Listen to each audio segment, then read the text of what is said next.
One time when we were still living in the US, in Los Angeles, I was standing in front of a 7-Eleven waiting for my wife to pick me up. For some reason, I forgot what she was doing, but I was just standing there. And while I was standing there in the sun, a couple of kids came out of the 7-Eleven, about 12 or so. They had been in buying candy or I don't know what. Anyway, what I remember very clearly was one of them, when he had gotten sort of 30 feet away from the store, he for some reason turned around and looked at me with sort of a strange look.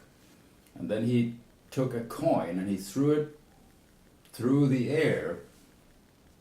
And I caught the coin and he just turned around and kept going. And I looked at it and it was a penny. And I felt, well, a variety of mixed emotions, but rather horribly. I realized the guy thought I was homeless or something. I was standing there begging, which some people do. And then, well, maybe it's nice that he threw me some money, but a penny, I can do absolutely nothing with a penny. If I was homeless, there would be nothing I could buy for that. I might as well throw it away. Wouldn't help me at all. I need hundreds of pennies to get any kind of meal if I was hungry. So it sort of made very stark and clear this sort of division between people, how horrible it would be to actually be somebody who would depend on other people's charity like that. And that sort of disconnect that the kid thought that actually he was somehow helping me, but at the same time he was looking down with a strange look at somebody like me. And I'm not homeless. I haven't been, but I really felt some of the pain and the disconnect in that. And somehow that became an important event in my life that gave me a bit more compassion and more of a sense of justice in the world.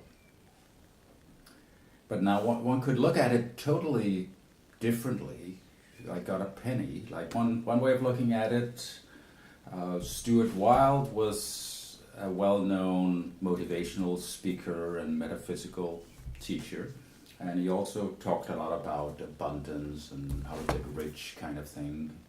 These sorts of books. And one of his stories, or one of his principles, is that you should be open to flows of money wherever they appear. So he particularly had a game that whenever he saw money on the ground, even if it was a penny, he would rush over and pick it up. And he has ridiculous stories of stopping his Rolls Royce and rolling around in the gutter to catch a dirty penny just because of the principle. Yes, it's just a penny, but it's a flow. It also shows that you're willing to receive and potentially get more of it. You can't do anything with a penny, but you can do something with 100, 1,000, 1,000,000 pennies. So if you're open to inflow of abundance in any kind of way, you can do something with it. Now, those are two drastically different interpretations of what it means to receive a penny, and I'm not really practicing the latter principle. I can see the point of it. I can also see that one penny in itself is pointless, but to show you that there's a choice there, that even a very small thing can be very meaningful, and that meaning can go in drastically different directions. It can be a sign of abundance, it can be a sign of horrible misfortune and class divisions in society. You can take it whichever direction you want, but it's still just a penny.